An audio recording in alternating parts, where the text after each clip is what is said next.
Let's look closely now at ethos choices or ethos strategies. An ethos choice or strategy is any attempt to persuade through the character of the writer. This works because audiences can be persuaded based on who the writer appears to be. So writers will often make themselves appear to possess certain characteristics that the audience would find appealing.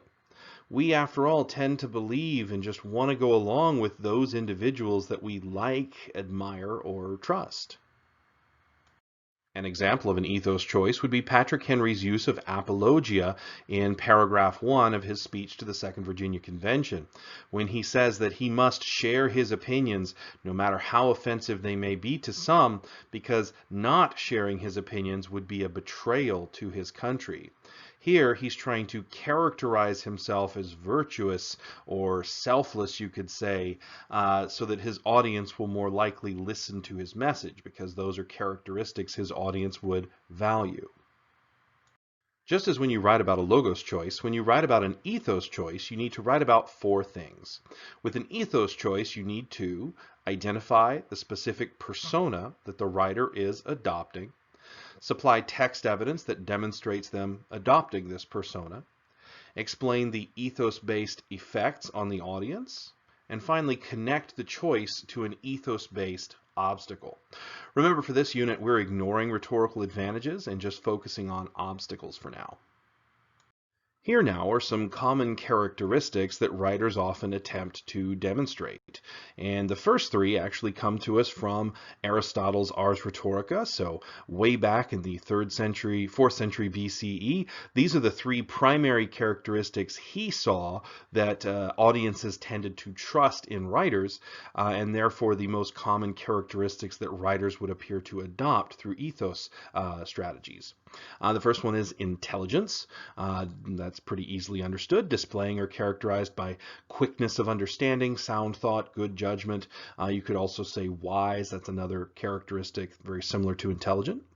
Virtuous, which is the conforming to moral and ethical principles, meaning morally excellent or upright. And then lastly, goodwill. That's a big one. Goodwill just means benevolent, kind, selfless. And these are all, again, characteristics that writers often demonstrate. But the ones Aristotle identified aren't the only ones. These are some more characteristics that you might see writers try to possess when using an ethos choice. We'll start with affability, affable. This means that the person is appearing to be pleasantly easy to approach and to talk to. They're friendly, cordial, warm, polite. Those are definitely qualities we are drawn to. Like-mindedness, that's a big one there. Appearing to have similar, identical opinions, dispositions, that sort of thing. Sharing values, sharing beliefs, that sort of thing. Appearing relatable, that's a big one. Able to be related to someone who's easy to understand, who's easy to like or have sympathy for because of similarities between them. And lastly, authoritativeness. This is an interesting characteristic because it can sometimes be used effectively, but other times it's not appropriate. Appearing authoritative just means possessing recognized or evident power over others. Now, certain audiences are going to value authoritativeness in their speakers. Other audiences are not. So this isn't one that works every single time. When you're trying to identify the characteristics that a writer is attempting to demonstrate through an ethos choice, I want you to avoid using the words trustworthy or credible. And that's because all ethos appeals are aimed at building trust and credibility. So these are just really too general or too vague to really write about. And that's because trust and credibility, that looks like a lot of different things to a lot of different people. You can build trust by appearing affable or virtuous or intelligent. There's so many different ways to build trust and credibility, so avoid just using those two as the characteristics you're writing about. Instead, pick from the list that I gave you and synonyms of those. When you identify an ethos technique in your rhetorical analysis, you can always try some version of a blank persona or a blank character. Character and persona basically mean the same thing. And you just fill in the blank with one of those specific characteristics I showed you. They have to be adjectives, of course. For example, you could say that the writer's trying to build a virtuous persona, or create an affable persona, or a relatable character, or an authoritative character, and so on. Let's pause for a quick writing activity. Respond to the question reflectively and informally. Remember, the purpose here is just to get some complete ideas on the page. We could say that this technique is Henry creating a virtuous persona or a selfless persona. We could even call it a patriotic persona. Yeah, all three of those are things that we could interpret from why he is making that apologia in the beginning. So we just need to pick one. Whenever you write about ethos-based effects on the audience, you always want to explain how the ethos technique is intended to either help the writer create that persona or character for the audience, how it helps them appear to possess that certain characteristic, that adjective to the audience, or maybe how it's helping them correct various misconceptions that the audience may have about the writer's character already. Let's pause for another quick write. Respond to the following question reflectively and informally. We might explain the effects of Henry's apologia as one, of course, presenting himself as selfless, if that's kind of the persona we're talking about here. But what he's really doing here is he's presenting himself as someone who values the preservation of America over any damage that might do to his reputation and to his friendships.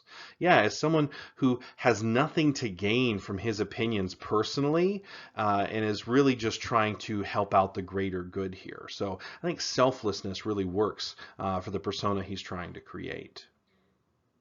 Anytime an ethos technique is used, there must be some corresponding ethos-based obstacle. An ethos obstacle is any condition of the rhetorical situation that necessitates an ethos choice. Some examples might be that the audience may not know who the writer is, or the audience may perceive the writer differently than the writer wants them to. Perhaps the audience may not like or trust the writer. Perhaps the audience is openly hostile to the writer. Let's pause one final time for a quick writing activity. Respond to the question reflectively and informally as you've done previous times.